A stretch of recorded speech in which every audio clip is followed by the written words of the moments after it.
Les raisons de création de ce nouveau service hospitalier sont avant tout de créer une structure adaptée à la prise en charge des femmes victimes de violences dans tous les départements de la région. Quand une patiente arrive, on a toujours un temps d'entretien avec elle pour essayer de voir un petit peu pourquoi elle est là et essayer de trouver avec elle la solution la plus adaptée à sa situation.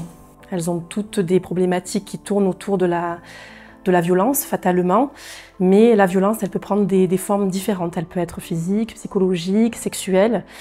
Et c'est sûr qu'on ne va pas avoir la même orientation, la même approche selon le motif de la venue.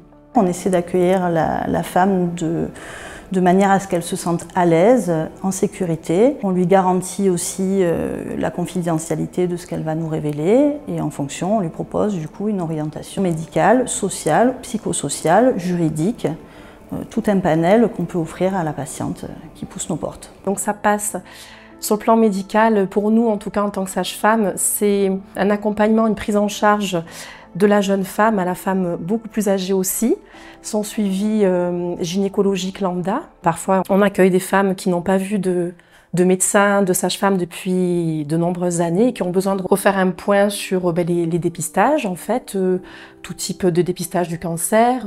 On parle de contraception, on parle de sexualité, donc de vie sexuelle aussi, d'épanouissement personnel. Ça, c'est pour le plan vraiment physique, on va dire.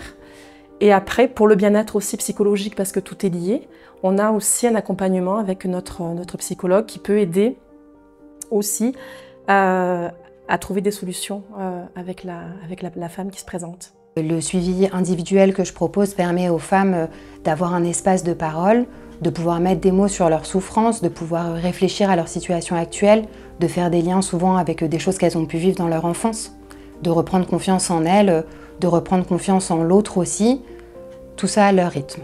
Mon rôle et mes missions en tant qu'assistante sociale à la Maison des femmes hospitalières, c'est d'abord l'accès aux soins, de rendre l'accès aux soins possible aux femmes accueillies. Donc ça peut passer par faire un point s'il y a bien une couverture sociale complète, s'il y a des soins à faire après derrière.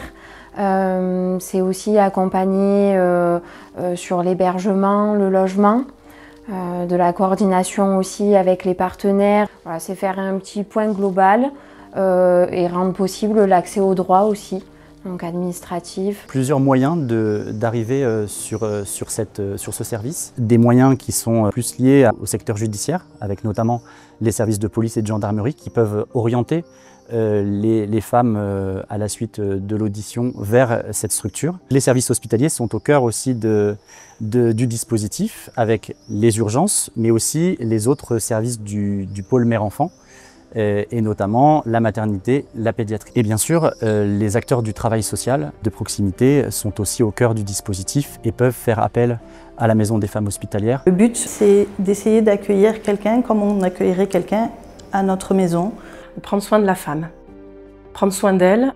Toutes les femmes qui sont victimes de violences ou qui ont vécu des violences sont accueillies au sein de la Maison des femmes hospitalières. La Maison des femmes hospitalières et la question des violences n'est pas qu'une affaire de femmes. Je pense que c'est avant tout un enjeu majeur de notre société. Et donc c'est l'affaire de tous.